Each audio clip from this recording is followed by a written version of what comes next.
Qua mình đây nha. Ừm, ừm, quả trứng. Ừm,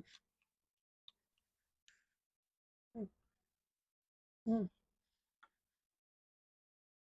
cái bò mỏng này ngon. Hello, xin chào mọi người. Hôm nay mọi người cùng mukbang bánh gối với em nha. Hôm nay bánh gối này em tự làm nha. Ai thích chấm nước chấm thì không, ăn thứ nhất cũng ngon nha. Ừm, ừm, kiểu cái nào mà làm mỏng mỏng như thế này này, còn mà như thế này ấy thì nó sẽ giòn. Cái kia là bị kiểu cán dày quá.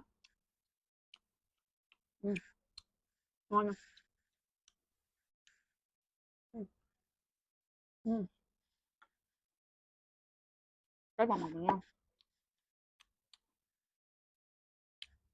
Cái bò mỏng này là nó giòn, giòn hơn. Chấm với nước chấm với nước mắm vẫn ngon hơn. Chấm vẫn ngon hơn là chấm với nước ớt. Ừm, ừm,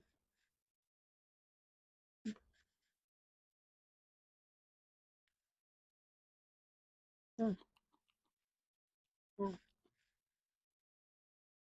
ừm, ừm, ừm.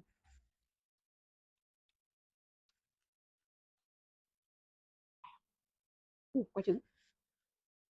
Ừm, đầu như kia. Ừm,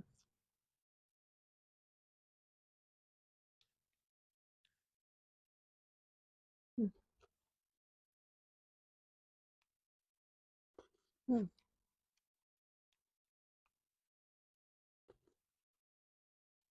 Ăn đồ chiên rán á, mà có cái dưa góp với rau ăn nó đỡ ngán. Ừm, ừm, nó gọi là giòn.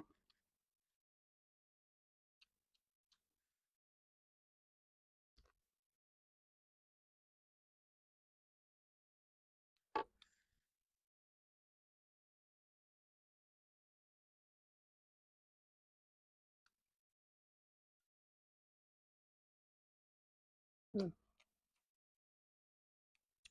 ừm, dưa góp nhiều. Ừm, ừm, ừm, ừm,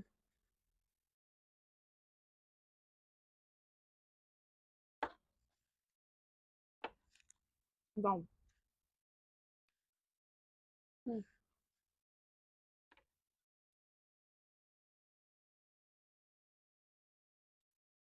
ừm.